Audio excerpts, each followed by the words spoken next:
Fin d'hiver 2021, je traverse Rome avec ma compagne, visite musées, églises et galeries. Les siècles s'étendent devant nous, le poids d'une humanité qui s'incarne dans le marbre, la pierre et la toile. Entre deux tramezzini, nous partons au Maxi, autant pour voir enfin la rivière de Hadid que pour faire le contrepoint contemporain de tout ce qui a été, pour l'instant, consommé. Derrière la première salle, après un renflement sur la droite, je me retrouve nez à nez avec une œuvre qui marqua autant mes recherches que ma sensibilité et sur laquelle je vous propose une lecture aujourd'hui. L'espace semble faire dans les 3 mètres sur 3, sur ces murs, comme une bibliothèque. Son fantôme, presque. Elle semble être dessinée au crayon, peut-être au fusain. Elle est à l'échelle. Une présence concrète, presque palpable, marque ces lieux. L'œuvre m'intrigue. Je tourne, m'approche, me décide à lire le cartel et commence à comprendre. Nul crayon, nul fusain, l'artiste n'a rien dessiné. Claudio Parmigiani a installé une bibliothèque bien réelle, allumé un feu, fermé l'espace, attendu que le feu se consume pour ensuite retirer ladite bibliothèque. Ce qui reste ici sont les cendres qui ont pu se déposer dans les espaces laissés libres. Le retrait des livres dévoile alors des parts de murs blancs et forme le motif de cette bibliothèque. Je suis face au négatif d'une bibliothèque de cendres. L'accès à la salle nous est interdit. Un fin filin fait office de voile de temple. Une gardienne de souverain sacrificateur. La bibliothèque n'est plus là et ne nous laisse plus que sa projection. Je ne suis pas là et ne peux que projeter mon regard en la salle. C'est une rencontre distanciée, révérencieuse. C'est un face-à-face avec quelque chose de plus que les cendres, quelque chose qui, pour l'instant, dépasse le langage. Nous allons essayer, durant ce court laps de temps qui nous réunit, d'explorer comment l'œuvre de Parmigiani est bien plus qu'une bibliothèque de cendres. Elle convoque métaphysique, histoire de la peinture, de la photographie, et, peut-être, esquisse certains paradigmes de relation aux images qui tendent à nous manquer. Claudio Parmigiani, il est né en 1943 à Luzzara, entre Milan et Bologne. Ses origines, ses choix plastiques et ses amitiés le rapprochent de l'arte povera, auquel il ne participe pas. Il traite dans ses œuvres de catastrophes, de silence, de destruction, de mélancolie. Il y convoque mythologie, spiritualité, antiquité. Il est, dans toutes les contradictions que cela implique, un iconoclaste. C'est en 1970 qu'il fait le premier de ce qu'il appelle ses Delocazioni, invité pour l'exposition collective Arte e Critica à la Galleria Civica de Modène. Il explore l'institution. Il essaie d'y choisir un espace et dans une salle utilisée comme réduit, réserve et dépôt, il commence à enlever les objets qui s'y trouvent.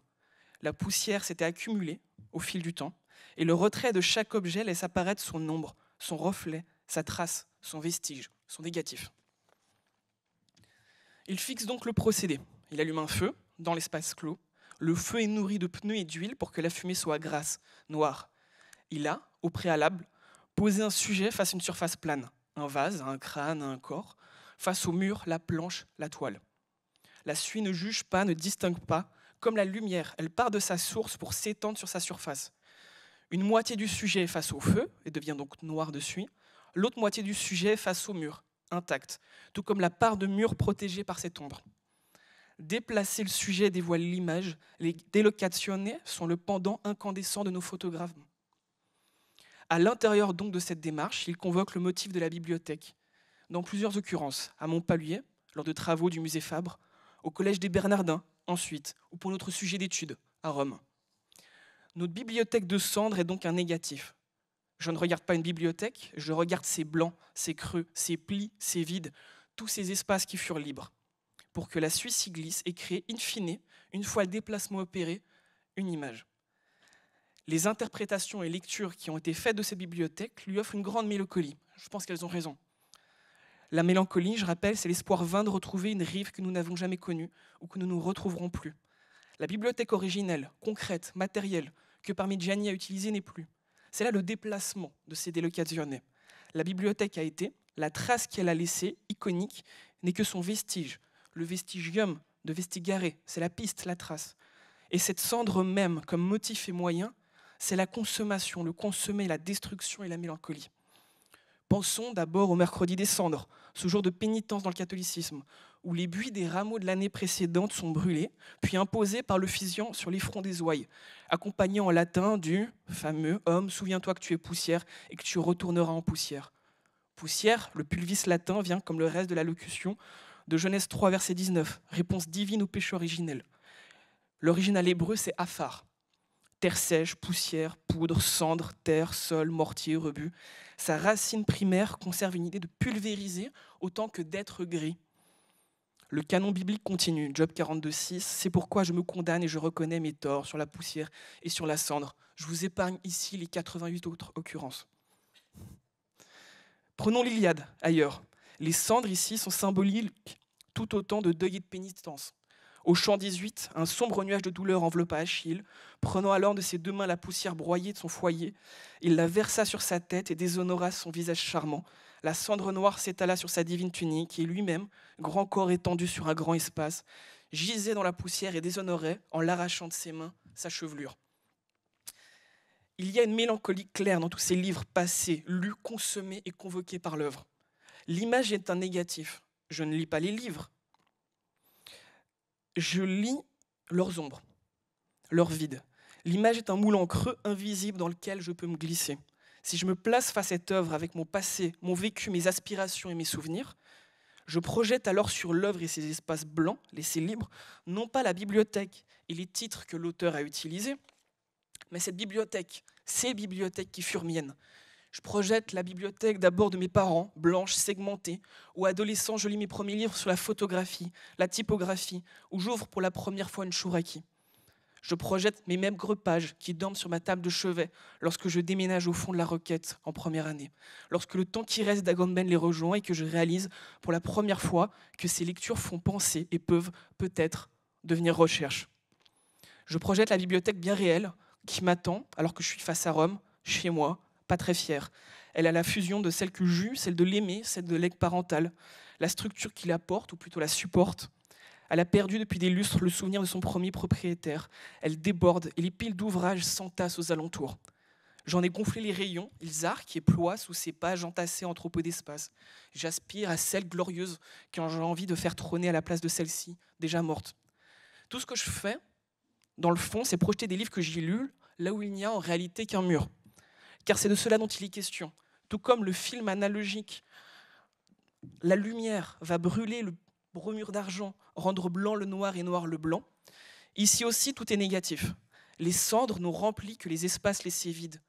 Tout comme je projette ma bibliothèque sur le fantôme d'une bibliothèque qui ne reste plus qu'une trace sur des murs, je ne fais que projeter qui je suis sur chacune des images que je croise. Je ne regarde pas l'image d'un livre, je regarde la part de mur que le livre, jadis à cette place, a protégé des cendres.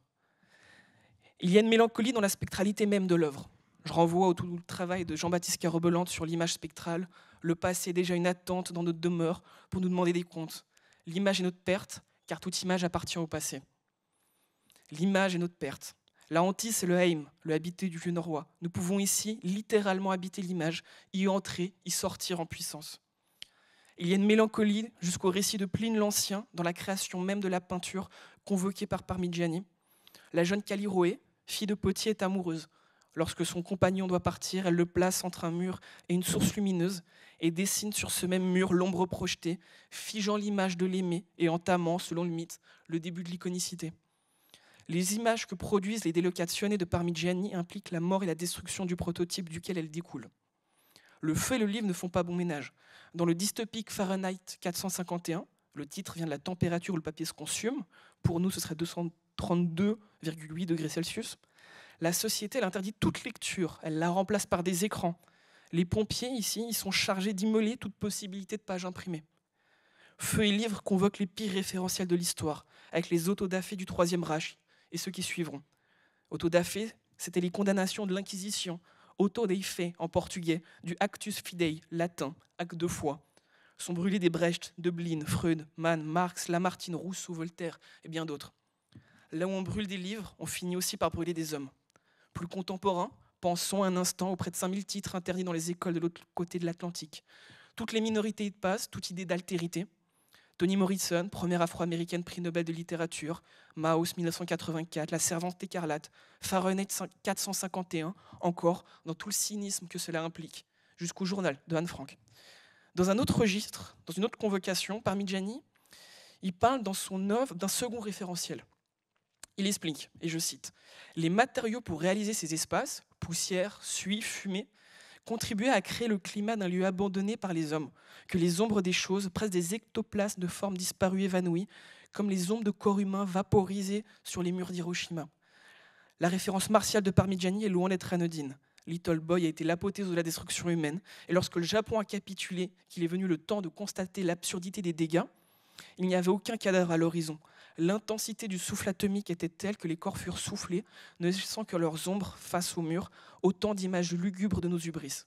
Prise de vue, prise de données, prise de vie. Les images que produisent les Delocazioni de Parmigiani impliquent la mort et la destruction du prototype duquel elles découlent. Ce mur, face auquel je me tiens, à Rome, il est endeuillé, pénitent. S'il y a image du livre, c'est qu'il y a eu livre à cette place. Il y a eu livre pour permettre au mur de rester blanc, pour le protéger des cendres et y laisser sa non-trace. Un livre qui est rendu inutilisable, qui ne peut plus être lu. Un livre a été sacrifié pour cette bibliothèque. Et parce que ce livre n'est plus là, alors la présence des autres bibliothèques que j'essaie de projeter sont rendues possibles. Le feu a brûlé, s'est consumé, bien loin d'un quelconque buisson ardent. Le feu, le lieu du récit, le sang de la narration et du langage, il s'est éteint. Seul reste le mur et ses cendres qui portent le deuil de sa bibliothèque. Les interprétations et lectures qui ont été faites de cette bibliothèque, elles lui offrent une grande mélancolie, mais je crois qu'il y a plus derrière tout ça. L'image ici, elle est fruit d'un feu, un reste de pneus consommés. Brûler des pneus, c'est le geste du révolté, de celui ou celle qui aspire en ces changements, qui les anticipe, qui veut et aspire à une nouvelle équité, une nouvelle paix sociale, qui suspend le temps, un hic et nunc, un passé sempiternel présent, un temps de non-temps. Parmigiani disait « Une œuvre et un art ne peuvent trouver refuge que dans un temps son temps ». L'image est fruit d'un feu dans lequel l'artiste a ajouté des huiles. L'image qui se consume est, dans le Saint des Saints, le symbole de la présence divine. Même présence divine, ce qu'on appelle la Shekinah, la part féminine de Dieu, qui est symbolisée dans le Pentateuque par une nuée le jour, par une colonne de fumée la nuit, par un feu la nuit. Pour être plus précis, c'est le feu et la nuée qui habitent à l'intérieur de laquelle la Shekinah. Lors d'un entretien en 2006, Parmigiani va formuler « Dans l'enfance du temps, l'art était prière. Il reste très peu de cette beauté infinie. Maintenant, nous ne sommes même plus capables de prier. Nous marchons comme des aveugles dans les ruines. » Nous ne sommes plus capables de prier. Il est dur de ne pas y ajouter ce récit, rapporté par Scholem dans son ouvrage sur la mystique juive, que je m'autorise à vous lire. Quand le Baal Shem Tov avait une tâche à accomplir difficile, il se rendait à certains endroits, dans la forêt, allumait un feu et se plongeait dans une prière silencieuse. Et ce qu'il avait à accomplir se réalisait. Quand une génération plus tard, le Magri de Mésérit se retrouve confronté à la même tâche, il se rendit à ce même endroit, dans la forêt, et dit « Nous ne savons plus allumer le feu, mais nous savons encore dire la prière. » Et ce qui avait à accomplir se réalisa. Une génération encore plus tard, Rabbi Moshe Leib de Sazov eut à accomplir la même tâche lui aussi. Il alla dans la forêt et dit « Nous ne savons plus allumer le feu, nous ne connaissons plus les mystères de la prière, mais nous connaissons encore l'endroit précis de la forêt où cela se passait, et cela doit suffire. » Cela fut suffisant, mais quand une autre génération fut passée, que Rabbi Israël de Rishon dut faire face à cette même tâche, il resta dans sa maison, assis sur son fauteuil et dit « Nous ne savons plus allumer le feu, nous ne savons plus dire les prières, nous ne connaissons même plus l'endroit de la forêt, mais nous savons encore raconter l'histoire. » Et l'histoire qu'il raconta eut le même effet que les pratiques de ses prédécesseurs. Le récit suffit. Il suffit dans sa remémoration, il suffit dans ses oublis. Scholem écrit, raconte le récit, et ça suffit. L'espoir est dans le récit, dans l'histoire, dans sa potentialité toujours ouverte d'être lu, dit, répété, et surtout l'espoir fou d'être entendu. L'espoir, c'est le pendant de la remémoration. L'espoir accomplit l'inaccompli. Il anticipe les aspirations. Il ouvre dans le présent un peu d'advenir. Cette bibliothèque, elle espère, comme Warburg le fit, comme les personnages de Laswitz en 1904 dans sa nouvelle « La bibliothèque universelle », une bibliothèque infinie, complète, qui condense ce qui a été, ce qui est et ce qui sera. Laswitz, il inspire Borges et sa bibliothèque de Babel, qui lui-même inspire Esco pour le décor dans son nom de la rose. Puis le film éponyme, à l'architecture inspirée d'Escher, une bibliothèque dans laquelle se faire perdre soi-même, faire catabase, pour se trouver enfin soi-même et mieux remonter. Le récit termine par un incendie d'ailleurs pour empêcher la lecture du fantasmé deuxième volume de la Poétique d'Aristote. Delocazione, le déplacement. L'image, elle n'est pas dans la bibliothèque, elle est dans l'espace qu'elle laisse libre, dans ses creux et dans ses plis. Nous ne serons jamais les ouvrages que Parmigiani a utilisés pour l'image de cette bibliothèque. Ce qui a été écrit dans les livres qui composent cette bibliothèque, elle ne se lira jamais. Les tranches n'ont plus de titre, plus d'auteur ni d'autrice. Je vais prendre la liberté de citer Fabien dans son 14e Philyconie sur le pense-bête de Broutars. On réclame dans la poétique l'idée que le lecteur ou la lectrice abîme le texte. Dans l'histoire de l'art, c'est strictement l'inverse. L'œuvre d'art, elle ne s'appréhende pas, ne se touche pas et ne s'abîme jamais, parce qu'on ne doit jamais ni la toucher, ni la lire. Je crois que face aux poésies coulées dans le béton, personne n'a demandé à Broutars de ce que ses livres réellement contenaient. Parmigiani prend les spectateurs et spectatrices au mot, plutôt il les prend à leur silence. Vous ne voulez plus lire, il n'y aura plus de livres. Je sacrifierai ces livres. Mais parce que Parmigiani, lui, a touché l'œuvre, a touché la poésie, a abîmé le texte, a abîmé le feu, l'a allumé, l'a laissé se consommer, nous pouvons, nous, spectateurs et spectatrices, se plonger et se projeter en cette bibliothèque et ses ouvrages, tout du moins en ses cendres. La bibliothèque de Parmigiani, c'est un sacrifice expiatoire. Il fait, je crois, briller main dans la main poésie et art visuel, en ce qu'il convoque toute la poésie par les arts visuels. Il fait confiance presque. Il espère en nos ipsités respectives pour projeter en l'espace nos livres, nos textes, nos références, nos expériences. C'est l'épreuve de nos bibliothèques. Car si cette bibliothèque est mélancolique, elle l'est en étant donc ce moule en creux invisible. Si tout ce que je fais, c'était projeter les livres que j'ai lus là où il n'y a en réalité qu'un mur, alors je projette tout autant ceux que je veux lire, qu'il me reste à lire.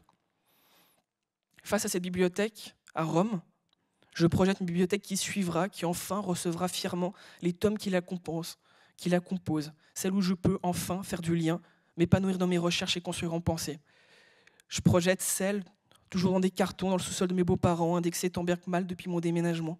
Je projette celle dans mes ateliers successifs, en résidence, où les livres s'amoncellent et où une trop grande part de mes bourses sont investies à la faire grandir. Celle d'une sédentarité que j'espère un jour. Cette bibliothèque en cendres espère elle-même, profondément. Elle anticipe les bibliothèques à venir autant que celles qui ont été. Elle imagine ce qu'elles seront. Elle imagine sans image.